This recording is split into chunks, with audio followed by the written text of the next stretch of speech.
Hey guys, welcome back to my channel. I get asked a lot about what kind of paper I use for my watercolor paintings. So for this video, I thought I would share with you my top 5 watercolor surfaces, why I like them, what I use them for, and I'll also share the pros and cons, if there are any, of each one. Before we get into the different types of papers and painting surfaces, I want to let you guys know that if you are new to watercolor and you're weighing your different options on paper choices, do not buy cheap paper. Just don't do it. Cheaper paper is usually made from wood pulp and it's not going to give you the good results that you're looking for. So trust me, skip the headache, invest upfront in 100% cotton watercolor paper. Okay, now that we got that out of the way, let's jump in. Number 1, cold pressed watercolor paper. I'm starting with cold pressed paper because this is the surface I use the most. Cold pressed paper is created when sheets of paper pulp are pressed through felt covered metal rollers at a cold temperature. This paper has a bumpy feel and texture to it. I paint a lot of animals and portraits, and I'll often paint with many layers using both wet and wet and wet and dry techniques. Cold pressed paper can handle all of these multiple layers, and it lends itself especially well to the wet and wet technique for when I want to create fuzzy or soft edges. When I'm painting smooth skin on a portrait, I can re-wet the paper again and again to add more soft layers of transparent skin colors to my painting without worrying about destroying my paper surface. It's also great for wet on dry techniques, particularly the dry brush technique, which involves creating texture in your paper by scraping a damp brush across the surface, allowing the brush to miss certain areas, and easily reproducing complex textures like soft fur on a dog's muzzle, for example. I do find cold pressed paper is a little bit more difficult to work with teeny tiny brushes on the surface, just because they tend to catch on the bumpy surface of the paper. But other than that, there really are no cons to this paper. I've tried out Arches, Fabriano Artistico, Saunders Waterford, Winsor & Newton, Stonehenge, Fluid 100. All of these brands work great, but I probably use Fabriano Artistico the most. Rough pressed watercolor paper. Rough watercolor paper has a lot more tooth or texture, even more prominent than cold pressed paper. This creates a grainy effect as pools of water collect in the indentations in the paper. This paper is an awesome choice for painting landscapes and clouds, and if I'm planning on using a lot of wet and wet techniques for my painting, I'll reach for my rough pressed paper because it holds the water longer than cold pressed or hot pressed paper. I live in a dry climate, so having something that stays damp longer can be a big advantage to achieving the soft, fuzzy effects I want, for example in this cloud painting. One con is that if you like to paint tons of tiny details, this is not a good surface for that because it is so bumpy. Truthfully, I don't use rough pressed paper very often, and the only brand I have used is Arches. Number 3, hot pressed paper. As the name suggests, hot pressed paper has been pressed with heat, smoothing out all of the fibers and texture. It is a perfectly smooth surface.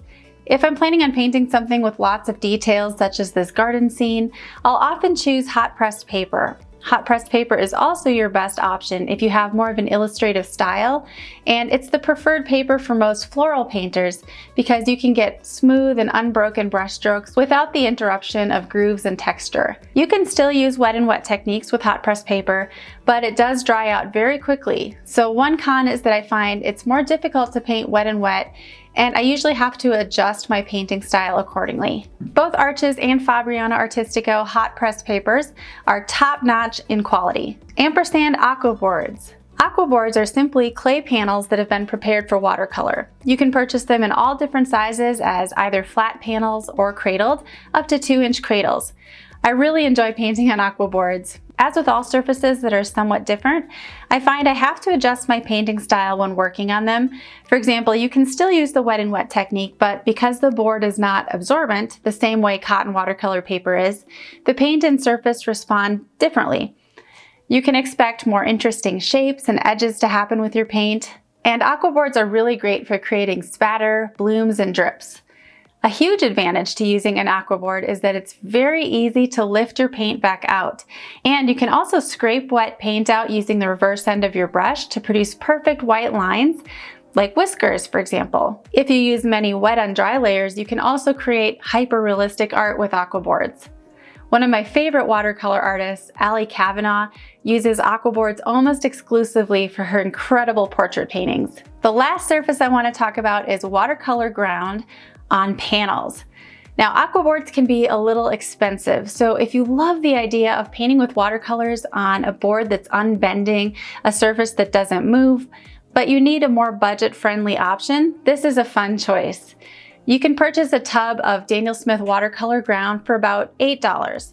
Unfinished wood panels can be purchased online or from local art stores, and depending on the size of your panels, of course, you can prepare several of these surfaces using the watercolor ground for a fraction of the cost of cradled aquaboards. I usually apply 2 or 3 coats of the watercolor ground using a cheap brush, and then I let it dry for at least 24 hours. With this 18 by 24 inch Cabo landscape painting, I applied the ground with a palette knife and a large brush, leaving lots of texture on the panel. This surface was a blast to paint on, especially since my subject matter was cliffs, rocks, foliage, and water, and the finished painting almost looks like an oil painting because of all the texture on the panel. Now, let's talk about paper weight, something that can be confusing to beginners. Watercolor paper is measured by how much it weighs per 500 sheets.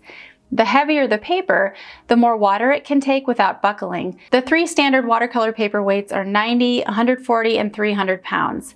I typically use 140-pound paper or 300-pound paper. Now, 140-pound paper is cheaper, but because it is a lighter weight, it can warp and buckle under lots of water.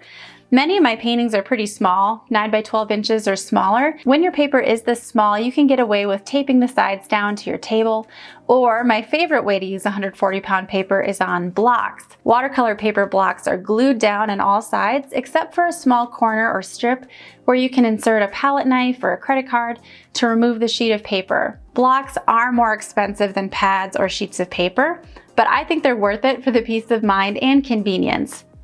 Unfortunately, blocks are only sold up to 18 by 24 inches in size, so if you want to paint something larger, for example, a standard sheet size is 22 by 30 inches, you'll need to stretch your watercolor paper. Check out this video for a tutorial on how to stretch your watercolor paper.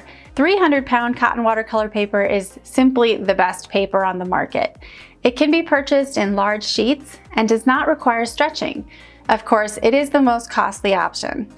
These are all things you have to weigh when you're considering your paper options. I encourage you to try all of these different surfaces for yourself. This is the best way to learn what you like the best. I'll leave a list with links in the description below of all the different brands and surfaces that I love, so you can check those out. I hope this video was helpful. Leave me a comment below. Tell me what's your favorite watercolor paper and why. Thanks for watching, and I'll see you in the next video.